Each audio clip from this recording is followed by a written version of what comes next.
ሩትዬ ልጃችን አንተ ጋር እንድሆን እፈልጋለሁ። ለትንሽ ጊዜ የሆነ ቦታ መሄድ አለብኝ። እዛ ደግሞ አየሩ ያለው ነገር ስለማይስማማው አዲስ ነገር ስለሚሆንበት እኔ ይዤው መሄድ አልችልም። ስለዚህ ልጄ ከአንተ ጋር መሆን ይችላል ብላ ጠይቋለች። አብርሃም ደግሞ መልሱ ሰጥቷል። እንግዲህ አንቺ ልጅሽን የፈለግሽበት ቦታ ማድረግ ትችያለሽ። ልጅሽን ነው ያለው ማለት ነው። ልጃችን አላለም። ልጁንም ልክድ ነው መሰለኝ። ከትንሽ ጊዜ በኋላ ልጁም የኔ አይደለም ይላል እናንተ እና ምን አለመሰላችሁ ማዘርሽ ጋር እህትሽ ጋር የፈለግሽበት ቦታ ማድረግ ትችላለሽ። ልጁን እኔ የምትሰጪበትን እንትን አልገባኝም፣ ሌላ ነገር አስበሽ ነው ብሏታል። እና ልጁን እስከመካድ ድረስ ልጁን አልፈልግም እስከማለት ድረስ ሩትዬ ደግሞ ልጇን ይሄ ድራማ ነው ፕራንክ እያረገችው ወይም ደግሞ አውቃ ነው እንደዚህ እያረገች ያለችው እንጂ ልጇን መቼም ከሄርሜላ ጋር እንዲያሳድግ ሰጥታው አትሄድም። ሩቲ እኮ ናት ሴትዮዋ። ማን መስላችሁ ነው? እናትየዋ እኮ ሩቲ ናች።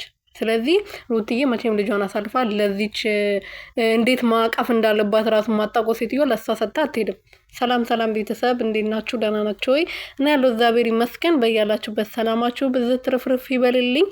ሩትዬ እንግዲህ ሰሞኑን የምትለቀው ቪዲዮ የምትናገራቸው ነገሮች እያናደዱኝ ነው። ቅርታ አድርጉልኝና ማለት ነው። ልጄን ለአንተ ልስጥ እንዴት ትለዋለች? እኛ የጠበቅነው እኮ በዚህ ነገር ይሄ ድራማ ቀለበት ምናምን ከተባለ በኋላ ልጅን አታይም ትላለች ብለን ስንጠብቅ እሷ ጭራሽ ልጄ ልስጥና ሌላ ቦታ ልሄድ አለች ዛሬ።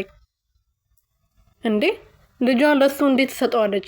ለሱ ሰጠችው ማለት እኮ ሄርሜላ ስለሚያገባት ቀለበት ስለተደረገላት አንድ ላይ ያሳድጉ፣ እኔ ሌላ ቦታ ሄጄ ልኖር እንደማለት ነው በሌላ መንገድ። ይሄን ከሷ እንጠብቃለን? አንጠብቅም። በጣም ያናድዳል። እንዴ የትዳሯን የበጠበጠች ሴት እንዴት ነው ልጇን የምታቅፈው? እንዴት ነው ልጇን የምታሳድገው? እኛ እንኳን ለሱ ሰጥታ ልትሄድ ይቅርና 2 ቀን እዛ ሄዶ አድሯ የተባለ ጊዜ እንዴት አስቻላት ሩትዬ ብለን ስንቆጣ ነበረ። እሷ ደግሞ ዛሬ ጭራሽ ልጁ አንተ ጋር ይሁን እኔ ሌላ ቦታ ሄዳለሁ። አንቺ ስረፍት ይኖርሻል ልጁን ለሱ ሰጠሽ። አረ የሚመስል ድራማ ስሩ። አታናዱን ተው ግን።